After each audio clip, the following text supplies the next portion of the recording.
So as you guys know, the stock market has been heavily down and heavily crashing this past few weeks due to the Iranian war and the Strait of Hormuz being closed.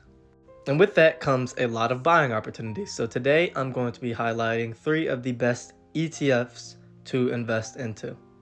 So here's what we got. We have core market, S&P 500, total stock market, and sector ETFs like tech and semiconductors. So what is an ETF? An ETF stands for Exchange Traded Fund. It essentially offers higher liquidity with the stocks being moved around more frequently and then being exchange traded.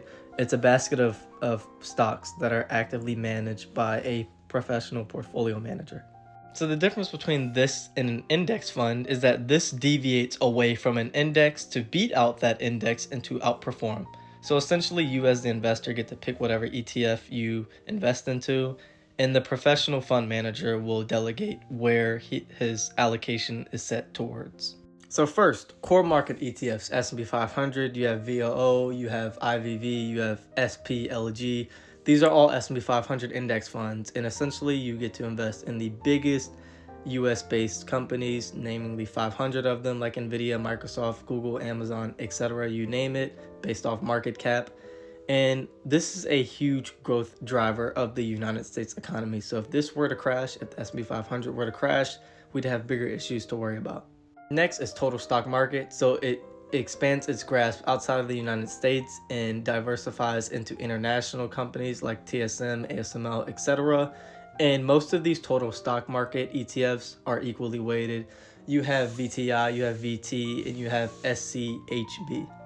So essentially like a safer version of an S&P 500 index fund, but normally you don't capture as many gains as an S&P 500 fund.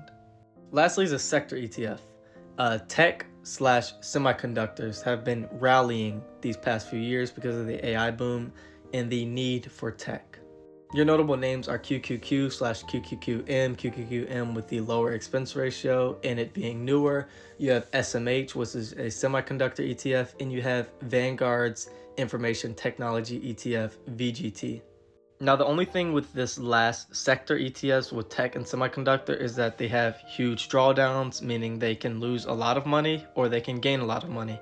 It is essentially a more risk-reward driven scenario than opposed to an S&P 500 index fund or a total stock market fund.